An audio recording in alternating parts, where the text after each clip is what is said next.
A hunter returns to camp carrying fresh meat. His neighbor has grain. Another family has warm animal hides.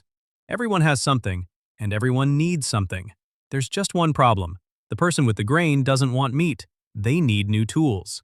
The toolmaker already has enough grain. He wants salt. Suddenly, a simple trade becomes impossible. Today, we solve this problem without thinking. We pull out a coin, a banknote, or tap a phone against a payment terminal. But humans spent thousands of years trying to solve one simple question. How do you trade with someone who doesn't want what you have? People trusted their memory. Long before coins, before gold, before banks, most people lived in tiny communities. Everyone knew everyone. There was no need to settle every trade immediately. Today I help repair your roof. Next month, you help harvest my crops. Nobody kept receipts. Nobody counted every favor. The debt lived in people's memories.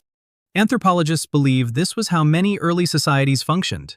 Not through constant barter, but through relationships. As long as the group stayed small, the system worked surprisingly well. Then villages became towns. Towns became cities.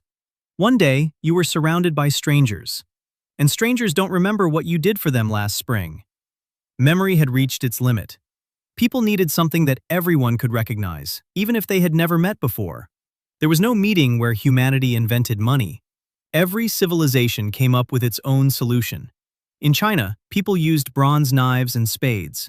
Across parts of Africa and Asia, tiny cowrie shells became so valuable that they traveled thousands of miles through trade routes. In the Sahara, blocks of salt were sometimes worth more than gold. The Aztecs used cacao beans. In other places, tea bricks. Even livestock served as money. At first, these objects seemed completely random. Shells, salt, beans, metal. What could they possibly have in common? Quite a lot. Good money had to be difficult to obtain, easy to recognize, easy to carry, and hard to fake. If everyone agreed something had value, it could become money. For a while, this worked. But as trade expanded, another problem appeared. What if your money was simply too big, too heavy, or too difficult to move? Some people found an answer so strange, it still surprises economists today. In the middle of the Pacific Ocean lies the tiny island of Yap. For centuries, its people used enormous stone discs as money. They were called rye stones. Some stood taller than a person, some weighed several tons. Moving one across the island required dozens of people. Bringing one from a distant island could take months. Sometimes, people died during the journey. The harder a stone was to obtain, the more valuable it became. Then something unbelievable happened. One rye stone slipped from a canoe and disappeared into the ocean. It was gone forever. No one could see it, no one could touch it, no one could spend it in the usual sense. Yet nobody questioned whether it still existed. Everyone on the island knew exactly where it had been lost. More importantly, everyone agreed who owned it. The stone disappeared. The money didn't. Ownership continued to change, even though the stone remained on the bottom of the sea. That may sound impossible, until you realize something. Modern money often works exactly the same way. Most of the wealth people own today exists only as numbers in a database. The value doesn't come from holding something in your hand. It comes from everyone agreeing that it belongs to you. The people of Yap understood that centuries before computers existed, but there was still one major weakness. Not every society could build an economy around giant stones. Trade needed something smaller, something faster. Something that required no explanation every time it changed hands. Around 600 BC, in the ancient kingdom of Lydia, merchants faced the same problem every day. A customer handed over a piece of gold. Was it pure, or mixed with cheaper metals? Did it weigh enough? Every payment meant another argument, another measurement, another delay. Then someone had a revolutionary idea. Instead of carrying random pieces of metal, why not make them all exactly the same weight? And more importantly, stamp each one with the king's seal. That tiny image changed everything. The seal wasn't decoration, it was a promise. It said, "I guarantee this coin contains exactly what it claims." For the first time, people no longer had to trust the merchant standing in front of them. They trusted the authority behind the coin. Money stopped being just metal, it became politics, because a coin was only as valuable as the ruler who stood behind it. If people stopped believing the king, his money became worthless. That simple idea spread across the ancient world. Within a few centuries, coins had transformed trade from Greece to Persia. It looked like the perfect solution, until merchants ran into another problem. Success made money too heavy. By the time of China's Song dynasty, trade had exploded. Markets stretched across thousands of miles. Merchants carried strings of copper coins wherever they went, sometimes thousands of them.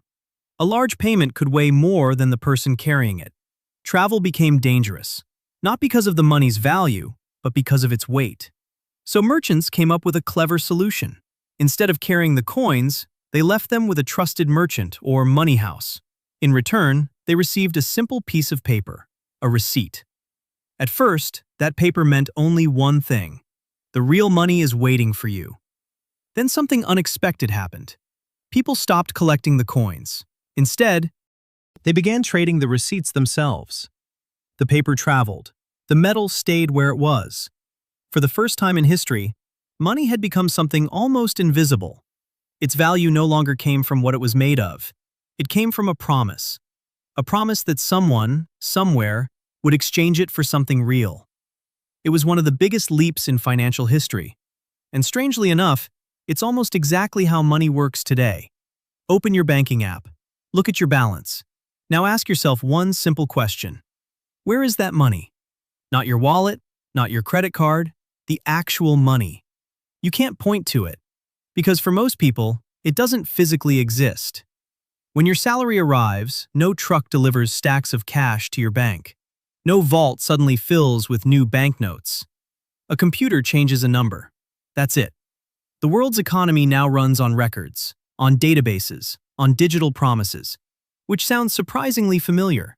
More than a century ago, the people of Yap believed a giant stone at the bottom of the ocean still had value, because everyone agreed it belonged to someone.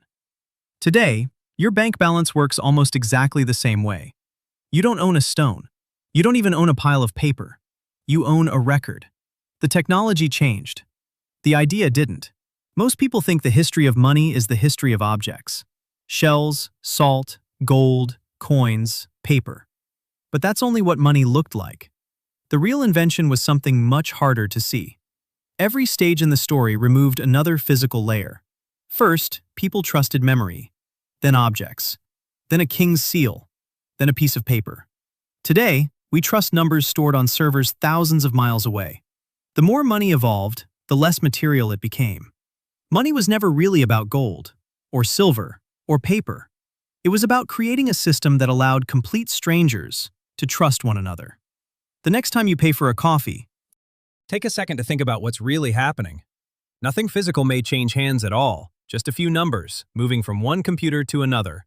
It feels completely modern, yet the idea is thousands of years old. From forgotten favors in small villages, to cowrie shells, to giant stone discs, to coins stamped by kings, to paper carried across China. Every generation solved the same problem in a different way. How do you convince a complete stranger that what you're offering today will still have value tomorrow? Perhaps that's the greatest invention in the history of money. Not coins, not banks, not even paper, but a shared belief, strong enough to let billions of people cooperate without ever meeting each other.